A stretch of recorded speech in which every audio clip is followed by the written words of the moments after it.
Bem-vindos a mais um simpósio próximo.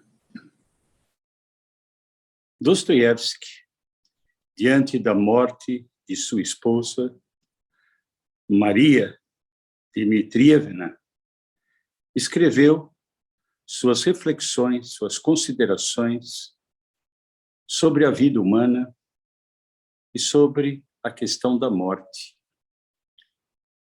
Essas reflexões encontram-se no seu caderno de notas de 1864. E Dostoiévski, diante dessa experiência, escreveu o seguinte texto: toda a história, tanto da humanidade quanto, em algum grau, a história de cada pessoa, é nada mais do que desenvolvimento, luta, empenho em atingir um certo ideal ético-moral. Dostoiévski, nessa primeira consideração, reconhece essa dimensão fundamental da existência humana, em que o ser humano, em algum momento de sua vida, coloca como sentido fundamental da sua existência um valor ético, moral, que possibilita que o ser humano possa viver com uma dimensão em que a existência lhe parece como tendo um sentido fundamental, que seria, sim, alcançar, realizar esse valor ético-moral. Mas Dostoiévski ainda reposiciona essa questão, afirmando: mas se esse objetivo ideal da humanidade pudesse ser alcançado, implicaria em chegar e não mais desenvolver-se, lutar, empenhar-se. Esse ideal, uma vez alcançado, significaria o fim da existência terrena. Esta é uma tensão fundamental na vida humana, dimensão importante dos grandes conflitos vividos por uma pessoa e também pela humanidade.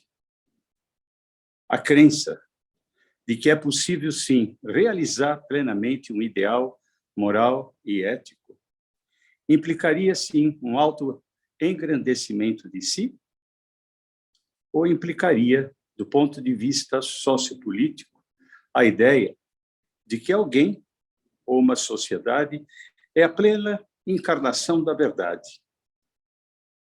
Estaríamos, portanto, diante de um autoengrandecimento e estaríamos numa perspectiva em que sustentaria dimensões autoritárias no campo pessoal e no campo político.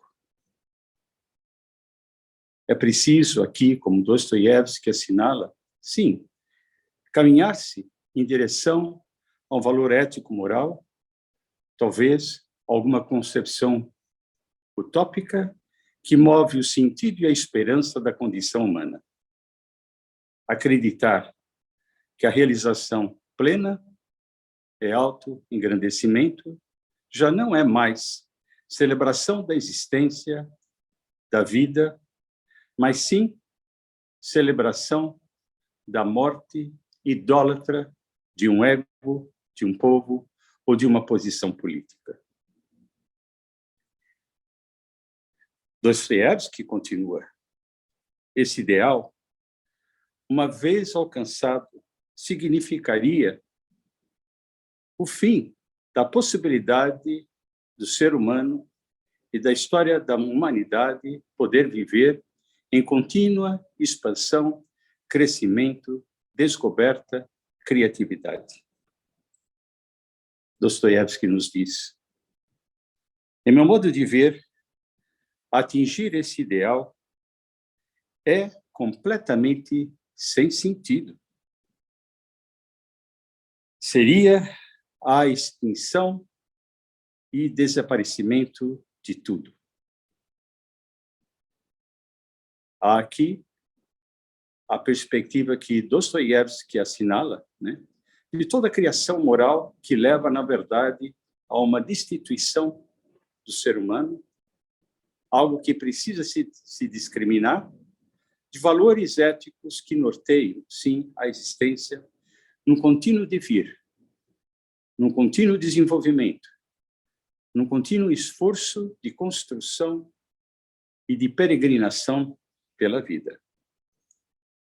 Continuando, Dostoiévski finaliza: concebo que a vida no paraíso seja um contínuo fluir para o mais além, para um horizonte nunca plenamente manifestado.